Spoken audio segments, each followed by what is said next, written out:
Assalamualaikum warahmatullahi wabarakatuh. Waalaikumsalam warahmatullahi wabarakatuh. Alhamdulillahirabbil alamin wassalatu wassalamu ala asyrofil mursalin sayyidina maulana Muhammadin wa ala alihi wa sahbihi ajmain amma ba'du. Ingkang sangat kula hormati niki wonten Habib Nabil, semua keluarga besar Habib Muntir, semua min usulihi wa furuhi sedanten ingkang kula hormati. Ingkang terhormat Habib Ahmad Bahar, Habib Ja'far Al-Attas, niki wonten Profesor Nazaruddin, wonten Pak Muzani, wonten Mas Nusron sedanten ingkang kula hormati. Yang spesial, saya ini punya dua permintaan. Satu, jangan diundang lagi.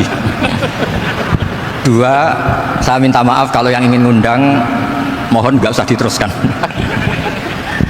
Saya akan cerita yang ilmiah. Saya terima kasih tadi sama Habib Abdullah bin Ja'far sama Ustadz Hasan Saifur Rijal. Begini, kenapa saya banyak dikutip para narasumber? Karena saya ini jenis kiai yang otoritatif. Jadi saya ini karena nggak menteri, sehingga kalau belajar itu serius sekali. Ya alhamdulillah ini ada Pak Muzani, orang yang bisa ngelantik seseorang jadi presiden, masih punya utang satu, bisa nggak ngelantik kita jadi ahli surga. Begini kalau cerita ilmiah, nanti saya baca hadisnya. Ada kelebihan kita jadi manusia itu justru karena ketidaktahuan kita. Kita tentu hingga detik ini tidak melihat surga langsung, tidak melihat neraka langsung, apalagi melihat Allah Subhanahu wa Ta'ala. Tapi selalu ada teori, dan ini dibenarkan oleh semua ulama karena ini nas itu mansus. Dan itu diantara kelebihan Rasulullah SAW adalah diutus kafatal linnas, untuk semua orang. Sehingga ada orang ditanya, dengan apa kamu tahu kalau Tuhan itu satu? Orang ini dengan enteng menjawab, innal isnaini, angka 2, 3, 4 dan seterusnya. Nisbatu dzalika ilal wahid nisbatul far'i ilal asli. Jadi segampang itu nerangkan ayat qul huwallahu ahad, Allah itu satu. Karena angka itu 2, 3 sampai 1 miliar 1 triliun.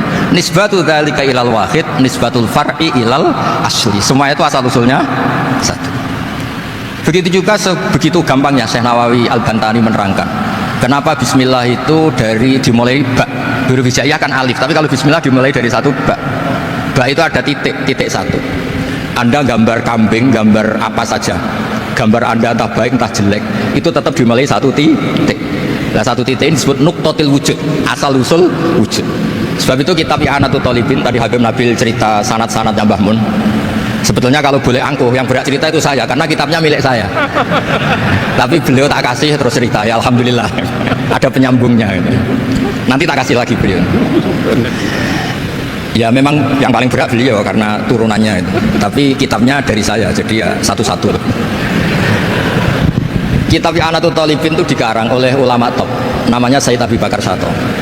Beliau punya murid yang sangat terkenal di Indonesia, namanya Syekh Mahfud At-Turmusi. Syekh Mahfud ini punya murid, diantaranya yang paling terkenal tentu Mbah Hashim sama Mbah Ahmad Dahlan, pendiri Muhammadiyah. Jadi kemudian kitab I'anah ini populer sekali untuk menerangkan fikih-fikih di Indonesia. Termasuk cerita bahwa wujubul jihad itu wujubul wasail lal maqasid. Jadi jihad itu wajib, itu wujubul wasail lal maqasid. Saya mencari di sarah. Sekiranya dakwah itu bisa tidak dengan jihad, dengan pengajian kayak Majelis Rasulullah, kayak Majelis Nurul Mustafa, kayak kiai kampung, itu sudah cukup karena sudah isolul maksud, orang sudah menjadi kenal Allah Subhanahu wa Ta'ala. Sebab itu ketika Sayyidina Ali diutus di beberapa peristiwa termasuk di Khaybar, Sayyidina Ali didhawuhi la ayyahdiyawu bika rajulan wahidan khairan laka min khumrin na'am.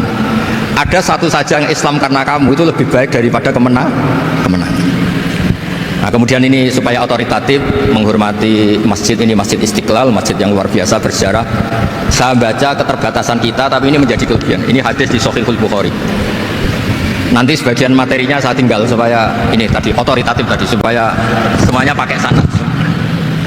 Ini hadis dari Shahihul Bukhari, sehingga Anda tidak perlu tanya ini sahih apa enggak, karena ini di Shahihul Bukhari, ikutnya nomor hadisnya itu 6408. Monggo kalau mau dihafal.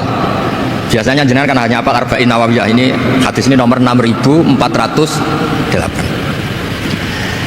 Ada keterbatasan yang akhirnya menjadi kelebihan kita, yaitu kita tidak tahu Allah Subhanahu wa Ta'ala.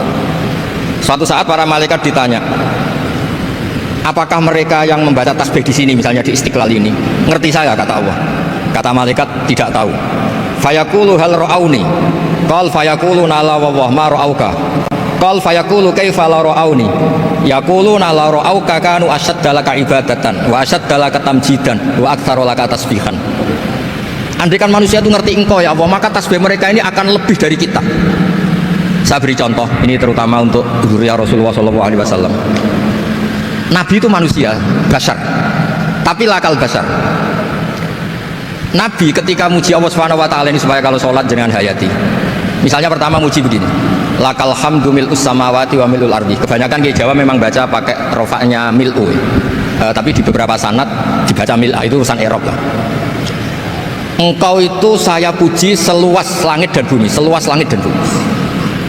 Seluas langit dan bumi itu nggak keren, karena langit ini tetap maksurah, as-samawat ini apapun luasnya langit itu tetap terbatas. Bumi apapun luasnya juga terbatas. Apa yang diteruskan oleh Rasulullah SAW? Wa mil'u ma syi'ta min syai'in ba'd.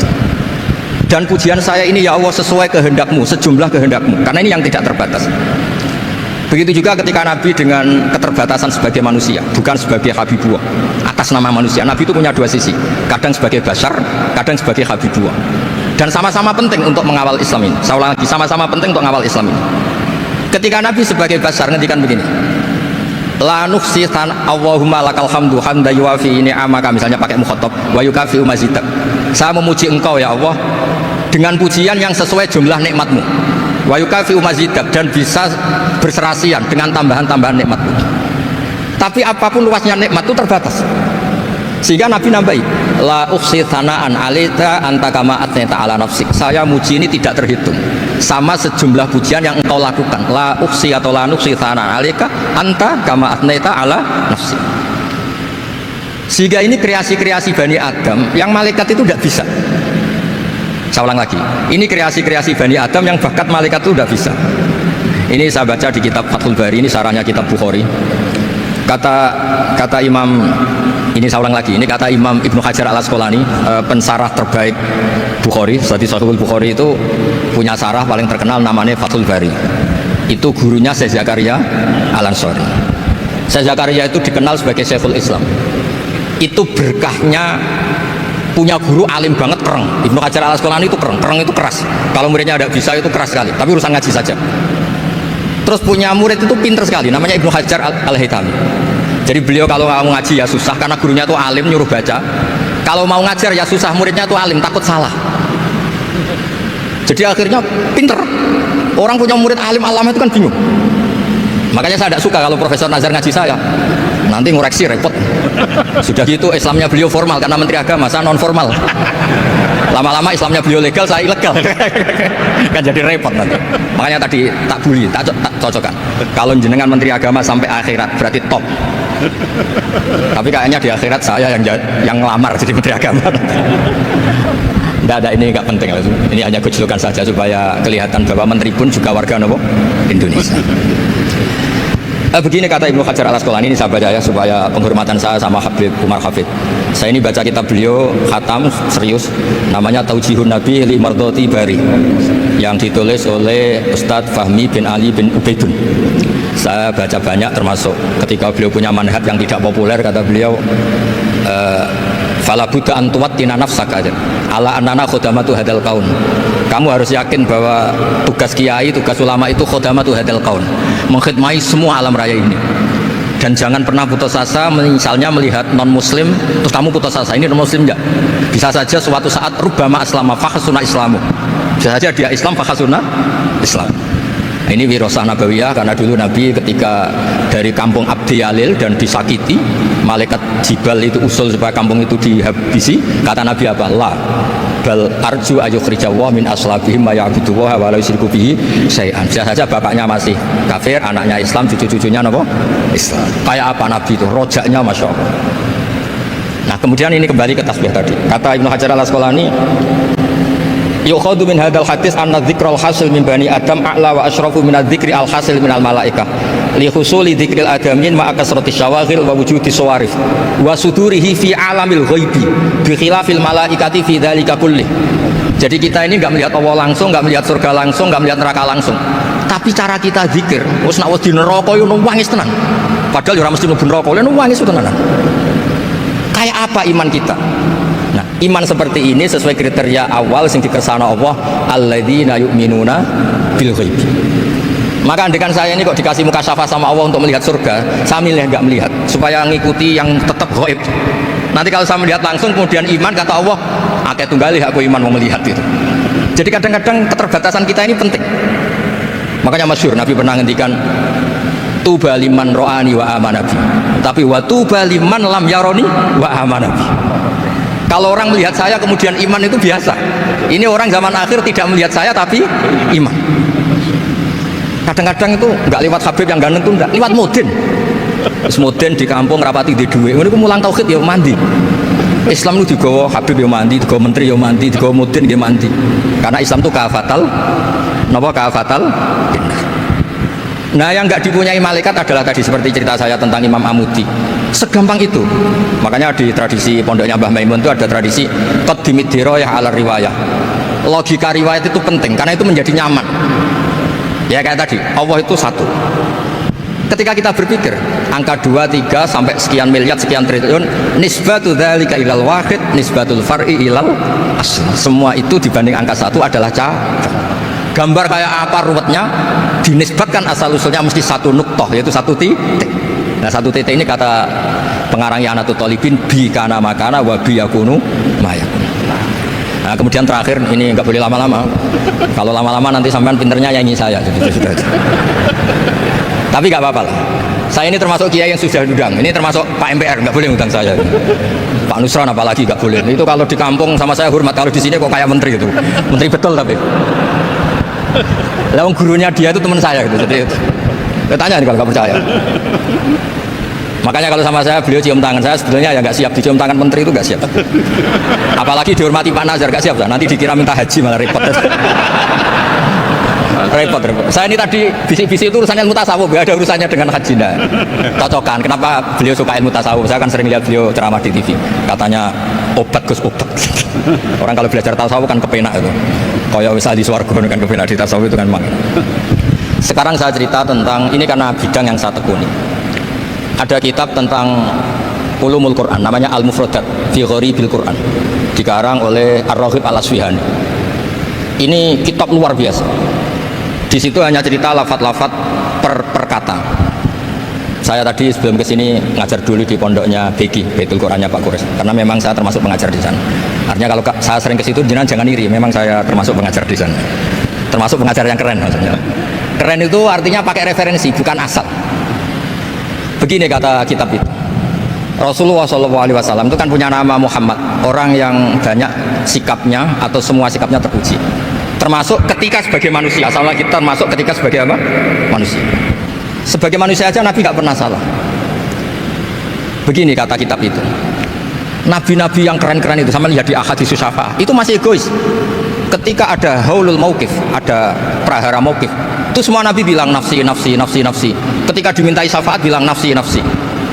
Tapi Rasulullah SAW itu beliau ngendikan ummati, ummati.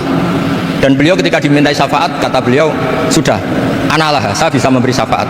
Kata beliau, fa'akhirru lillahi ta'ala sajidan fayaqulu li ya Muhammad irfa' rasa wasaltu toh wasfa'tu syafa'.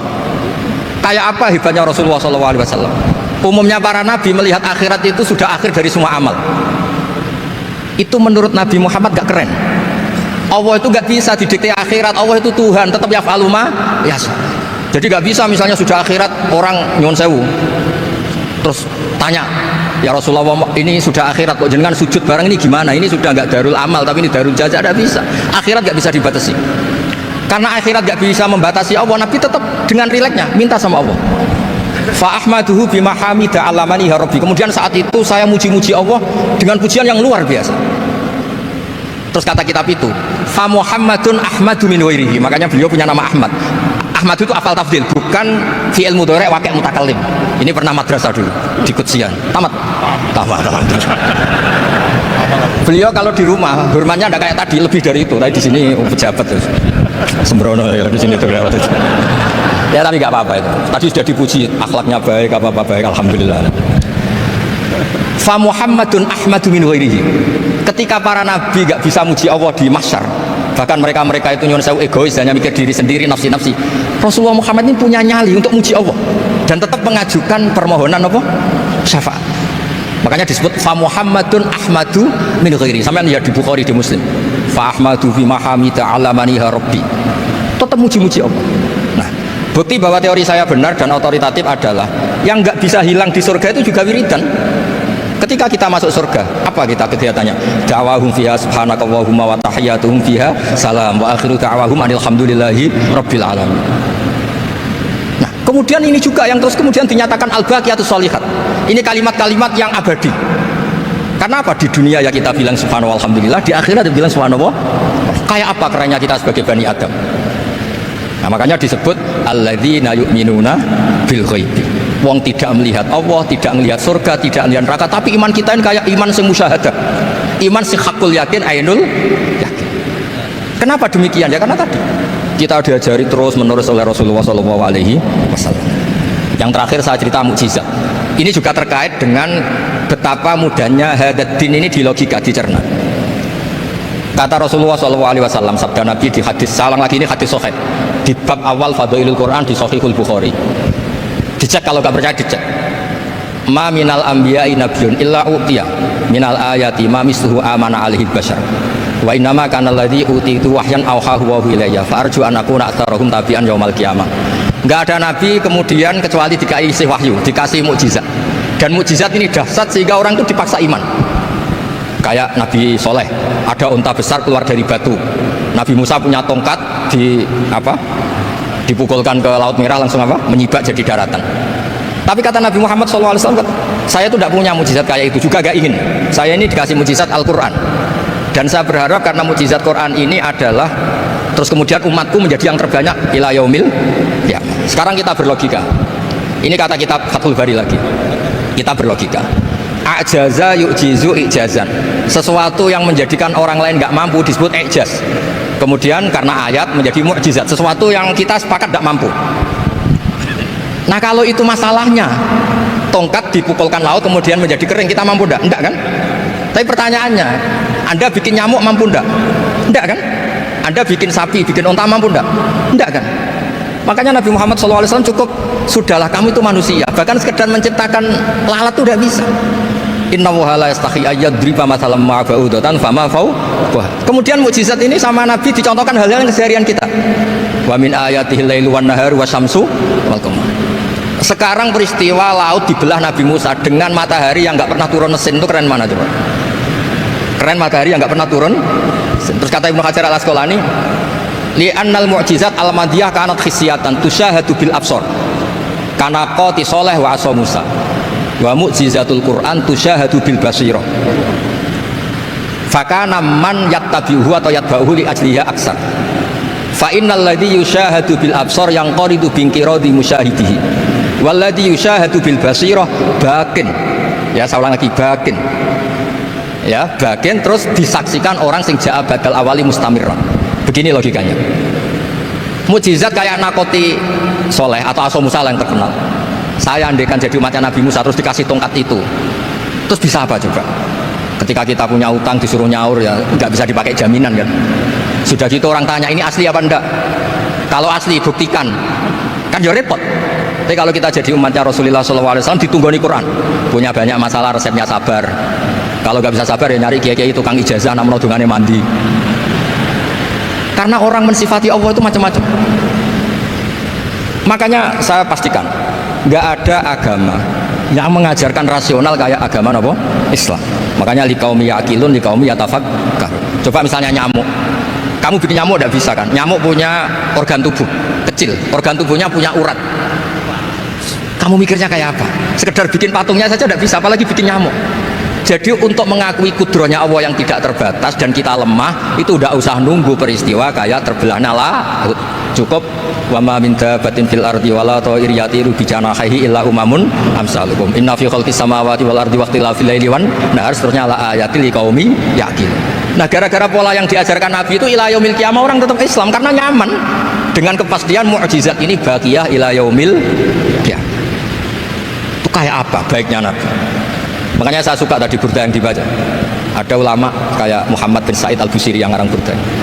Itu kalau berpikir itu sederhana. Ngeten lho Gusti, malah nerangno pangeran. Lama da'awa da'ina li taati bi akrami rusli kuna akramal umami. Ngeten lho Gusti, karena Rasul Muhammad itu terbaik, ya logikanya umatnya juga terbaik. Jadi lama da'awa da'ina li taati bi akrami rusli mesti kuna akramal umami. Jadi Burda ini saking manjanya sama Allah sampai bilang gini. Wala yadhiqa Rasulullah jahuka bi'idal karimu tajalla bismimun takim. Ya Allah, engkau telah menamai Nabi engkau itu Raufur Rahim, yang penuh kasih sayang, yang sohibus syafa'ah. Maka ketika engkau ingin nyiksa kami dengan alasan engkau ini al-muntakim, dat yang bisa nyiksa orang maksiat, jenengan harus ingat ya Allah bahwa Nabi kita itu Nabi yang engkau gelari Raufur Rahim. Ya kalau gitu jangan jadi nyiksa. Terus gunanya apa digelari Raufur Rahim reso nyafaati gitu. Itu jenenge wala yadhiqa Rasulullah jahuka bi'idal karimu tajalla bismimun. Terus fa inna min judika dunya wa darrataha wa min ulumika ilmal lawhi wal qalam. Dan itu juga yang dibuktikan Rasulullah SAW. Sampai beliau ngendikan likulli nabiyyin da'watun mustajabah wa akhtabi da'wati syafa'atan ummati yaumal qiyamah. Semua nabi itu punya doa yang mustajab dan semuanya sudah dipakai di dunia. Tapi saya menyimpan jatah itu supaya saya tetap punya hak syafaat di yaumil qiyamah.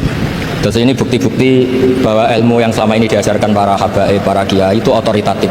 Saya hanya bantu jenengan memastikan kalau hadis itu sahih dimaknai oleh ulama-ulama yang kredibel. Ya, perjanjian terakhir tadi, saya ini termasuk kiai yang sergap tanya Mas Susron. Pak Muzani juga pernah ke rumah saya. Meja saya itu isinya ya kitab. Habib Nabil pernah ke kamar isinya kitab. Jadi kalau jenengan ngundang saya itu berhadapan-hadapan sama hukumnya Allah, yaitu ganggu orang belajar gitu aja. Assalamualaikum warahmatullahi wabarakatuh.